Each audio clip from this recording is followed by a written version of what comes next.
हमारा बिहार जहाँ पर शराब बंद है, वहाँ पर कुछ दिन पहले ही वैशाली और कटिहार में जहरीली शराब पीने से 2 लोगों की मौत हो गई। कुछ हफ्ते पहले समस्तीपुर में जहरीली शराब पीने से 1 इंसान की मौत हो गई और कुछ महीने पहले हाजीपुर में भी जहरीली शराब पीने से 2 लोगों की मौत हो गई। लेकिन बिहार में तो शराब बंद है, फिर ऐसा क्यों हो रहा है? क्या नीतीश सरकार शराबबंदी पर पूरे तरीके से फेल हो चुकी है? इस वक्त की बड़ी खबर आपको बता दें, बिहार में शराबबंदी के बाद भी जहरीली शराब का तांडव जारी है। हाजीपुर में जहरीली शराब पीने से 6 लोगों की मौत हो गई है। बिहार के अलग अलग जिलों में जहरीली शराब का कहर थमने का नाम नहीं ले रहा है। जहरीली शराब से अब तक 69 लोगों की मौत हो चुकी है, जबकि अब भी कई लोगों की हालत गंभीर बनी हुई है। बिहार में जहरीली शराब पीने से बीते 7 दिन में 34 लोगों की मौत के मामले में कार्रवाई शुरू हो गई। खबर बिहार के सिवान से है, जहां शराब पीने से 3 लोगों की मौत हो गई। और तो आज हम बिहार के शराबबंदी को ही क्रिटिकली एनालाइज करेंगे कि आखिर हमारे स्टेट को इस बैन से क्या फायदे हो रहे हैं या फिर फायदे हो भी रहे हैं या नहीं। सबसे पहले यह समझते हैं कि बिहार को आखिर शराबबंदी की जरूरत क्यों पड़ी। तो इसकी सबसे बड़ी वजह थी बिहार की औरतों का एक बहुत ही ब्रेव प्रोटेस्ट, जिसमें उन्होंने दारू से होने वाली डोमेस्टिक एब्यूज यानी घरेलू हिंसा से तंग आकर एक आंदोलन स्टार्ट किया था। इस आंदोलन में औरतें अपने गुट के साथ बाहर निकलती थी और दारू के ठेकों पर ताला लगा दिया करती थी और कभी कभी तो ठेकेदार की पिटाई भी कर दिया करती थी। यही सब देखकर नीतीश कुमार ने 2015 के इलेक्शन में यह वादा किया कि अगर उनकी सरकार बनती है तो वह अल्कोहल पर कंप्लीट बैन लगा देंगे, और हुआ भी कुछ ऐसा ही।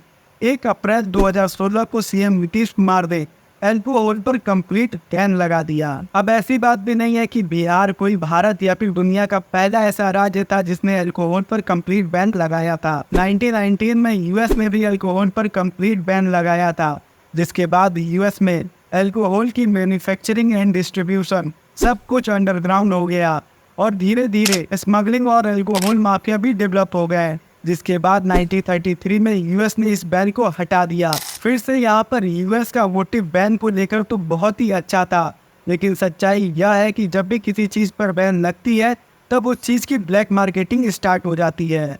और यह हम गुजरात में भी देख सकते हैं, जहाँ पर 1960 से शराब पर बैन है, लेकिन फिर भी वहाँ के लोग चोरी छुपके शराब खरीद लेते हैं ब्लैक मार्केटिंग के थ्रू। बिहार और गुजरात के अलावा मिजोरम और नागालैंड में भी शराब पर बैन है। वैसे भारत के कुछ और राज्यों में भी शराब पर बैन लगाया था, जो बहुत ज़्यादा सक्सेसफुल नहीं हुआ। जैसे हरियाणा में 1996 में बैन लगाया गया, जो 1998 में ख़त्म कर दिया गया। फिर केरला में भी 2014 में पार्शियल बैन लगाया गया था, जो 2017 में हटा दिया गया। तमिलनाडु और आंध्र प्रदेश में भी बैन लगाए गए थे, जो बाद में हटा दिए गए। लेकिन यह तो रही बाकी राज्यों की बात। अब हम हमारे राज्य के बारे में बात करते हैं कि क्या बिहार को शराबबंदी से नुकसान है या फायदा। तो सबसे पहले नुकसान की बात करें तो यह बात हम सब जानते हैं कि बिहार आर्थिक और सामाजिक रूप से बहुत ही ज़्यादा पिछड़ा है।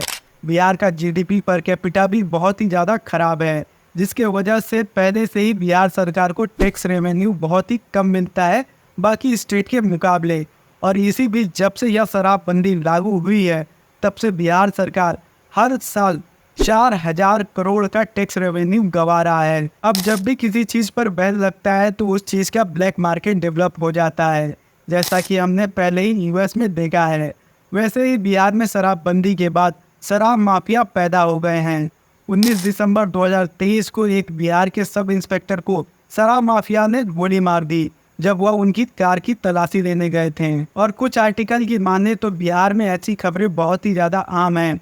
हर दिन कहीं ना कहीं शराब माफिया और पुलिस के बीच झड़प होती रहती है।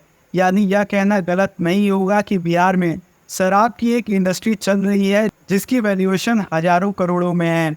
और इस इंडस्ट्री में माफिया स्मगलर के अलावा पुलिस और पॉलिटिशियन भी शामिल हैं। तभी इतनी आसानी से बिहार में किसी को भी शराब मिल जा रही है। लेकिन इसमें सबसे बड़ी दिक्कत या परेशानी की बात यह है कि बहुत सारे कम उम्र के बच्चे भी इस इंडस्ट्री में काम कर रहे हैं। ज़्यादा और जल्दी पैसे कमाने की लालच में यह बच्चे शराब की स्मगलिंग स्टार्ट कर देते हैं, और यह चीज़ मेरे ख्याल से बहुत ही बड़ी दिक्कत है इस पूरे के पूरे बैन की। बिहार के पुलिस क्राइम रिकॉर्ड के हिसाब से भी जब यह बैन लगा था, उसके 6 महीने बाद ही 16% कॉग्निजेबल यानी नो ऑफेंस क्राइम बढ़े थे, इसके अलावा 2020 में NHFS ने भी एक डेटा रिलीज किया था, जिसके हिसाब से बिहार में हाइयर अल्कोहल कंजप्शन है उन स्टेट के मुकाबले जहां पर अल्कोहल पर बैन नहीं है। हालांकि ऐसी बात भी नहीं है कि इस बैन का कुछ भी फायदा ही नहीं हुआ। हाल ही में आई एक नैनसन स्टडी रिपोर्ट के हिसाब से इस बैन के वजह से 24 लाख डेली, वीकली और मंथली कंजप्शन रुके हैं। 21 लाख शराब पीने के बाद होने वाली डोमेस्टिक वायलेंस भी इस बैन की वजह से रुका है। साथ ही 18 लाख लोग अल्कोहल से होने वाली ओवरवेट की समस्या से बचे हैं। इसके अलावा ड्रिंक एंड ड्राइव के केसेस भी कम हुए हैं। साथ ही बिहार का एवरेज अल्कोहल इंटेक भी नेबर स्टेट से कम है। हालांकि इंटेक होना भी नहीं चाहिए। ओवरऑल इस बैन की वजह से भले ही कुछ फायदे हो, लेकिन असल मायने में नुकसान ज़्यादा है। मेरे ख्याल से कंप्लीट बैन कभी भी सॉल्यूशन नहीं था।